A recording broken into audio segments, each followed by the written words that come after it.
मौर्य वंश के विषय में 322 से 185 ईसा पूर्व मौर्य वंश का जो है टाइम है। और जो है चंद्रगुप्त मौर्य इस वंश का कहते हैं संस्थापक राजा है, जिसकी जो टाइमिंग है 323 से 298 ईसा पूर्व है।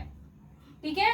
प्रथम सम्राट चंद्रगुप्त मौर्य था, जिसने संपूर्ण भारत का जो है एकीकरण किया था। सबसे पहले चंद्रगुप्त मौर्य ने जो है पंजाब को जीता, फिर सिंध को जीता और फिर इन्होंने जो है मगध पर अधिकार किया। कौटिल्य जो है इनके प्रधानमंत्री थे इनके, और कहते हैं उनके मार्गदर्शन के तहत ही चंद्रगुप्त मौर्य ने जो है कहते हैं मगध पर अधिकार किया। और मगध पर अधिकार की जो सूचना है वह जैन ग्रंथ परिष्टिपर्वन व मुद्रा राक्षस से हमको प्राप्त होता है। चंद्रगुप्त मौर्य जो है 305 में चंद्रगुप्त मौर्य का जो युद्ध है सेल्यूकस से होता है, और सेल्यूकस जो है उस युद्ध में हार जाता है। फलस्वरूप वह अपनी बेटी हेलेना का विवाह करता है चंद्रगुप्त मौर्य से, और 500 हाथी जो है चंद्रगुप्त मौर्य को यह दान स्वरूप प्रदान करता है। जो है जस्टिन ने जो है चंद्रगुप्त मौर्य को सेंड्रोकोट्टस बोला है, सेंड्रोकोट्टस की उपाधि प्रदान किया है। चंद्रगुप्त मौर्य का जो महल था वो लकड़ी का हुआ करता था। मालवा, गुजरात व महाराष्ट्र को पहली बार जो चंद्रगुप्त मौर्य ने जीता।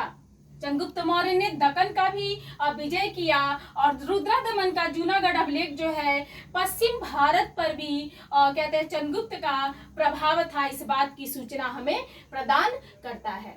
मौर्य वंश पे कहते हैं जानकारी देने वाले विभिन्न प्रकार के साहित्यिक साक्ष्य में मुद्रा राक्षस, अर्थशास्त्र, विदेशी विवरण, स्ट्रैबो के या फिर जस्टिन का विवरण, पुरातात्विक साक्ष्यों में अशोक के अभिलेख, रुद्रदमन का जूनागढ़ अभिलेख, ये जो है मौर्य साक्ष्य हैं जो मौर्य वंश के विषय में जानकारी प्रदान करते हैं और चंद्रगुप्त मौर्य के विषय में भी जानकारी प्रदान करते हैं।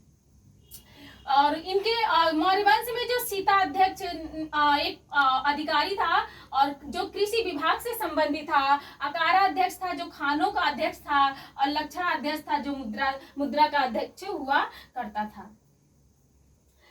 चंद्रगुप्त मौर्य बहुत ही प्रतापी शासक थे, और चंद्रगुप्त मौर्य की जो मतलब अंतिम समय जो होता है चंद्रगुप्त मौर्य का, वह श्रावण बेलगोला चले जाते हैं अपने जीवन के अंतिम समय में, और संलेखना विधि यानी कि उपवास पद्धति के द्वारा जैन विधि से अपने प्राणों का जो है कि परित्याग कर देते हैं। उसके बाद से मौर्य वंश में अशोक कहते हैं बिंदुसार की जो टाइमिंग होती है, बिंदुसार के पुत्र अशोक का काल भी बहुत ही महत्वपूर्ण रहा।